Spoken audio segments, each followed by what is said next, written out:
Politicians call this a border crisis, but the real crisis isn't families arriving, it's the cruelty they're met with. Children are still being held in overcrowded detainment facilities, sometimes beyond legal limits.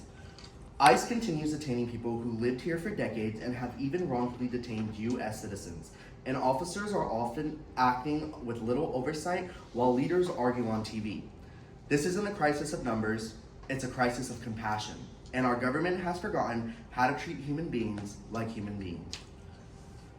My name is Fawn, and this is my persuasive speech on immigration reform. The U.S. government's current immigration system prioritizes punishment over humanity, turning families seeking safety into political pawns. It's time to replace fear with compassion and demand real reform that reflects the values we claim to stand for. Let's start with what's actually happening. As of late 2025, ICE is detaining 60,000 people nationwide. More than 71% of them, that's 42,000 people, have no criminal convictions at all. Many of the people who do have convictions are guilty of only minor offenses like traffic violations. Detention centers are routinely overcrowded. Analysts report that many facilities are or above the contractual limits, pushing children and families into unsafe and unsanitary conditions. Some migrants are even being held in temporary structures on military bases, far from lawyers, medical care, or due process. And again, these are not hardened criminals. Most are asylum seekers fleeing gangs, government violence, extortion, and threats to their lives. They come here because they believe America is a place where human life is valued. Instead, they're treated like threats. Their trauma becomes paperwork, their children becomes case numbers, and their humanity is stripped away long before they ever see a judge. We haven't just replaced compassion with cages, we replaced humanity with bureaucracy. And both political parties are responsible for this. Every election cycle, immigration becomes a talking point. Conservatives warn of invasions, liberals promise reform, but after elections, the talking stops, and nothing changes.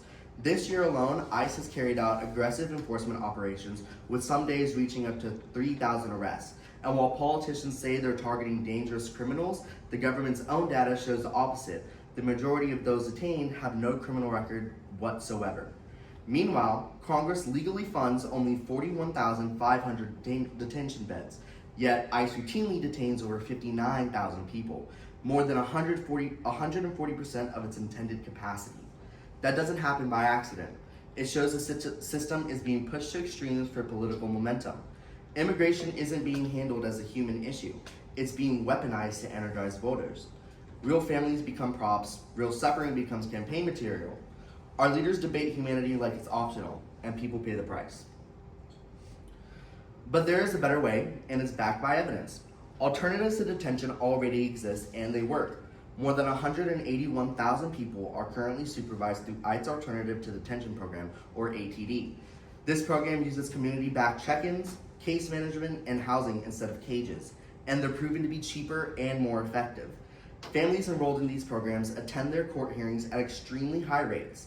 They stay safe, they stay stable, and they cost a fraction of what detention centers cost.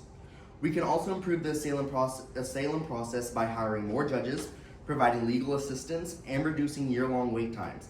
Expanding legal pathways for work, residency, and citizenship reduces illegal crossings and boosts the economy. Compassion isn't weakness, it's an effective policy, and it aligns with what America claims to stand for.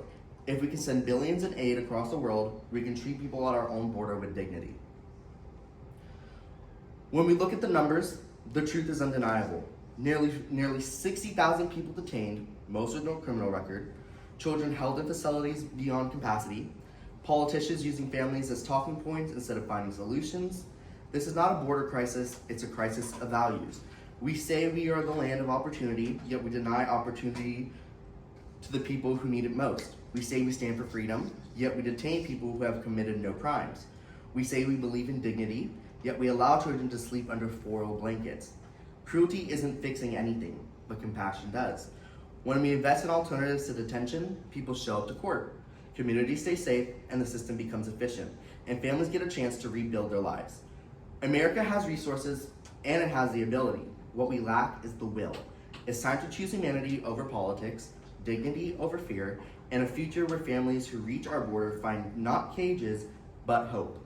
That is the nation we should be fighting to become. Like Franklin D. Roosevelt said, the test of our progress is not whether we add more to the abundance of those who have much, but whether we provide enough for those who have too little. These are my sources. Thank you.